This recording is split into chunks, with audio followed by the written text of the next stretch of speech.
পুলিশের নাম ব্যবহার করে প্রভাব খাটিয়ে কম মূল্যে পাহাড়ের টিলা ক্রয় এবং দখলের অভিযোগ উঠেছে পুলিশ হেডকোয়ার্টার্সের অতিরিক্ত ডিআইজি গাজী মোহাম্মদ মোজাম্মেল হকের বিরুদ্ধে।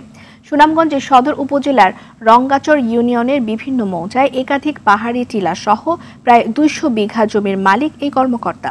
সুনামগঞ্জ প্রতিনিধি শহীদ নূর আহমেদের প্রতিবেদন, জানাচ্ছেন সাইয়েদ মাহমুদ।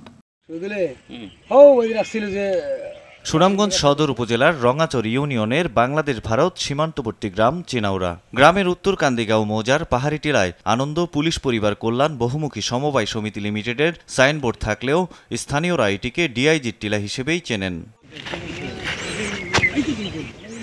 স্থানীয় বাসিন্দাদের অভিযোগ, বাহিনীর প্রভাব খাটিয়ে নিরীহ মানুষকে ভয় দেখিয়ে জমি কিনে নেন পুলিশ হেডকোয়ার্টারের অতিরিক্ত ডিআইজি গাজী মোহাম্মদ মোজাম্মেল হক। ডিআইজি সাহেব এই এলাকা তাইয়া অনেক জায়গা জমিন জোর জবর কইরা 5 কার কিনা 20 কার দখল কইরা তাই নামদারে হ্যারাসমেন্ট করছেন, আমরার জায়গা ফোন তো দখল করে নিছেন। একটা গরু হামায় যদি একটা গাছের ডাল ভাঙে এটা দিকে তানাতে পুলিশ আয় আবদার সরকারটাই আমরা যে জায়গাটা আমরা ফেরত পাই। স্থানীয়রা জানান, মোজাম্মেল হকের স্ত্রী ফারজানা মোজাম্মেলের আনন্দ প্রপার্টিজ লিমিটেডের নামেও রঙ্গাচর ইউনিয়নের বিভিন্ন মৌজায় ফসলি জমি সহ 200 বিঘা জমি ক্রয় করা হয়েছে। দেশের প্রচলিত আইন কানুন, ল্যান্ড সিলিং এইসব বিষয়ের কোনো তোয়াক্কা উনি করেননি। উনি প্রায় 2 শতাধিক বিঘা জায়গা ক্রয় করেছেন। এই টাকা উনি কোথা থেকে পেলেন? তো ওনার আয়ের উৎস তদন্ত করা হোক।